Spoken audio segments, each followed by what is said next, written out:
Hey there friends, in this video I'm going to be showing you how to use Claude AI for your research.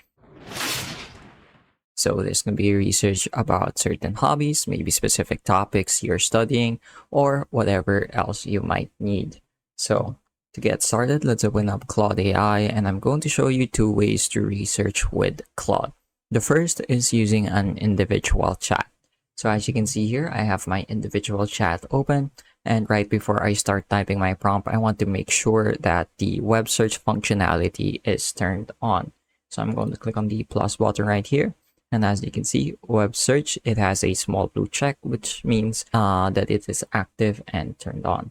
So just make sure that's always on. That way you always get the latest and most up-to-date information. So here, we're going to be able to start writing our prompt. And when we write our prompt, we want to include all the important information that we care about. And then we can also give Claude a direction to follow, which is just a way of saying what specific things or areas to focus on, and whether you want to do a deep dive or whether you want to do more of a surface level but very wide or broad search. So let's go ahead and start writing our prompt real quick. Let's say I want to do a wide search about hobbies or things to do at home to keep healthy. So I want to do some research about things or activities I can do at home to keep busy and healthy. I want to have a broad perspective and not deep dive too much into one particular topic. When done, you to create a document summarizing your findings. There we go. So that's our prompt. And let's go ahead and give Claude just a little bit to finish its response. So this is why the web search functionality is really, really important. As you can see, it's searching the web right now. And I gave it sort of an inconsequential topic, but it can be something sensitive. Like let's say you're looking for trends in stock markets or whatever. And this web search is key to those kinds of prompts working. So there we go. It's creating the file. Shouldn't take much longer now. And here's our finished document. So as you can see, it's very well made and very well put together, as well as concise. So that's one way of casually researching with Claude. But if you're looking to do something a bit more serious, I'm going to show you how to use projects when researching. So to get started with using projects, let's go ahead and move over to our projects tab, which we can find here at the left-hand side of our screen. And you can go ahead and click on create a new project. So here you're going to be able to name your project as well as give it a short description. I've already got one that I'm working on, so I won't be creating a new one right now. And when you open the project, you're going to see a similar prompt box. So this is where you can start your chats and everything will be listed under this particular project. So you can think of it like a folder. And then another thing that projects allow us to make use of are instructions and files. So files will start acting as the knowledge base for Claude. And basically think of it like you're giving your AI chatbot a background in a specific topic. So as you can see here, I have a few research papers that I've already uploaded to the knowledge base.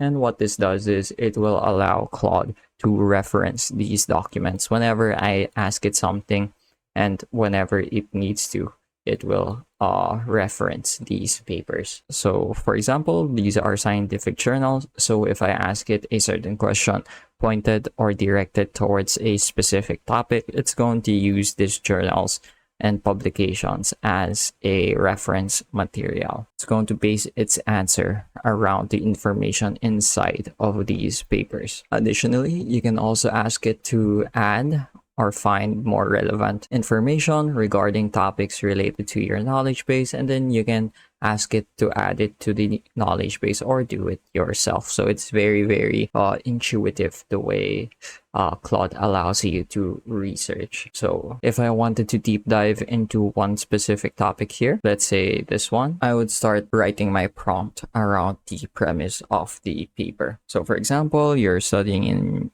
university and you're given reference materials by your professor, you can start uploading them into a Claude project and then asking Claude to help you research and acquire new information based on that. So let's take a look at this chat right here. Let's say here, I want you to explain the implications of the environment and its effects on human health. It gives us a short answer that is overall based on the reference material that we've given it.